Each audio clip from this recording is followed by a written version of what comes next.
কিস্তিতে না দিলে ফির হামাক ট্যাগ লাগিয়ে দিয়ে যাবি। কিস্তির বউ হামাক নিয়ে গেলে কিন্তু খামার বাচ্চা বাদাম দিবি। এই শালা এনার্জি কামটা করছে কি? এই কামটা করছে কি? আমার এই ঠেঙ্গা মারা সুমতি থেকে ওই হচ্ছে কিস্তি তুলছে, তুলে বিয়েটা করলু। ভালো কথা, তুই বিয়ে করছু, কিস্তির টাকা তুলে বিয়ে করছু, মহৎ বড় কাম করছু। তা তুই কিস্তি দিতে তোর কি হয়? তুই কিস্তি দিস না, বাইট গেলে বাইট থাকে না। আজকে যদি কিস্তি না পাই ওর বউ তুলে নিয়ে আসবো, একে সত্যি কথার বউ নিয়ে আসবো। ও মজাই হবি, আমার এটা বউ হচ্ছে।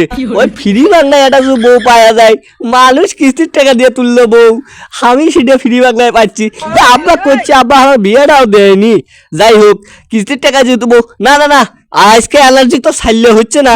আজকে এনার্জির বউ আমি 100% নিয়ে আসবো। এই শালা অনেক সুযোগ দিছি, এই শালা সুযোগ পায়া আমার কিস্তিও দেয়নি। এদিকে আমার ঠ্যাঙ্গা মারা সার, আমার ঠ্যাং ভেঙে ফেল দিচ্ছে ডাঙ্গে। আমি তো আর বউ আজকে নেমো যে ছাড়বো। দর্শক বন্ধুরা, আমার সাথে যায় ওই এনার্জির হয় টাকা নেবো আজকে, না হলে আর বউ তুলে নিয়ে আসবো। ও যে ওর সামনে দাঁড়িয়েছে, চলেন আমার সাথে চলেন, আর বউটা নিয়ে আসি। কিস্তি লিবে রাখছে, কিস্তি দিস না কে? কিস্তি দে, না দিলে ফির হামাক ট্যাগ লাগিয়ে দিয়ে যাবি। কিস্তির বউ হামাক নিয়ে গেলে কিন্তু খামার বাচ্চার পুটকির ভিতর বাদাম দিবি। ইটা মনে থুই আমি কিন্তু কিস্তির টাকা তোলাবো। ওই কিস্তি এলা আসে বাড়ির বাইরত টাকাটাকি করতেছে, করছে কিস্তি দাও, না হলে বারে বউ নিয়ে যাবো তাই করছে। কি করবো এখন? তুই কর। মরদ, তুই কিস্তি তুলে বিয়ে করছিস রে? তুই বিয়ে করবে বাবু না, বিয়ে করলু না? তুই আমার কি জানি কিস্তি তুলে বিয়ে করছো? যে তুমি থামবে, তুমি না থামলে কিন্তু আমার কিন্তু মন মেজাজ গরম হবে। তুমি থামে যাও করছি। কিস্তি তুলছি, আমি তুলছি, তোক সিল্লে লাগবে কি জানি রে। কিস্তি আমি দেবো ওই বলে গেল গোটা সোমবার, ওই সামনে সোমবার, তারপরের সোমবার করতে করতে 10 বছর পার হয়ে যাবি, তারপর কিস্তি দেবো। আর তুই কিস্তি টাকার বউ, তাতে কি হচ্ছে? তোকে নিয়ে গেলে আবার আরেক সুমতি কিস্তি তুলে আর এটা বিয়ে করে নিয়ে আসবো। তখন কি সুন্দর হবি কত।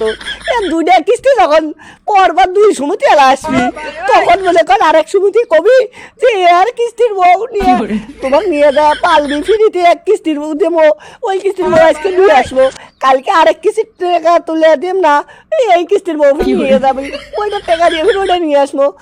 আমারই তো লাভ, বুঝিস নি? পরবার 2টা কিস্তি, মানে 2টা বউ হবি।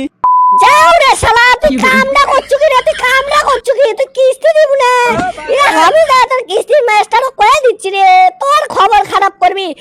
তোর আজকে 12টা বাজা মোটর বাদাম দেওয়া মরে। যাও রে শালা, তোর বিয়ে করাইছি রে, থামিস। ও পাশের বাড়ির টুম্বা ভাবির সাথে তাই তো চক্কর বক্কর চলতিছে। আমি তো কেবল দিয়া বুঝলু কিস্তি লাগা করছে, তো টুম্বার সাথে চক্কর বক্কর দিচ্ছি। আর কিস্তির টাকা তুলে তুই বিয়ে করিস নি? ওই টুম্বা দিছে 10,000, আর আমার নামে ট্যাগ লেগেছে 50,000। আমার বিয়ে খরচ হয়েছে 40,000। তুই টুম্বা 10,000 দিয়েছিস, সেই 10,000 নিয়ে আয় আগে, না হলে কিন্তু তোর কিন্তু খবর আছে রে আজকে। তোর পাল্লে ভাত চড়ান না কয়া দিনু, তোর পাল্লের ভাত বন্ধ। শুন, আজকে আমার কাছে টাকা নাই বুঝছো, আমি খাদ্যের তলে লুকাচ্ছি। আর তোর জানলে ওই কালকে একটা শাড়ি কিনে এনে দেবো, ওই টুম্বার টাকা নিয়ে আসা কিস্তি দেওয়া লাগবে, তোর একটা শাড়ি দেবো। আমি খাদের তলে লুকাচ্ছি, তুই কিস্তি লাগবে কো যে আজকে কিস্তির টাকা নাই। আর আমি এনার্জি বাড়ি নাই, আমি গেছি ও যে বগুড়া মহাস্থানত, দেখো থাইলে পারে মনে কর কিস্তিও লিখছে না, আর আমাকে টাকাও লাগিচ্ছে না। তোর ওই যে টাকা বাঁচতে কিস্তি দিয়ে ওদের দিয়ে তোর একটা শাড়ি হবি, বুঝিস না? লাল ডিজাইনের শাড়ি দেখছি অনলাইনে অর্ডার দিচ্ছে, ও সেই দামি শাড়ি, মনে কর 10,000 টাকা দাম। ওই শাড়ি টাকাটা নিয়ে দিতে চালু, তুই তো তার নেওয়ার যোগ্য হইস মনে হচ্ছে। তুই নেওয়ার যোগ্য হলে তো কিস্তি এলা করলি যে তুই বাড়িত নাই ভাবি। ওরে এনার্জি রে, এনার্জি তোর বুদ্ধি রে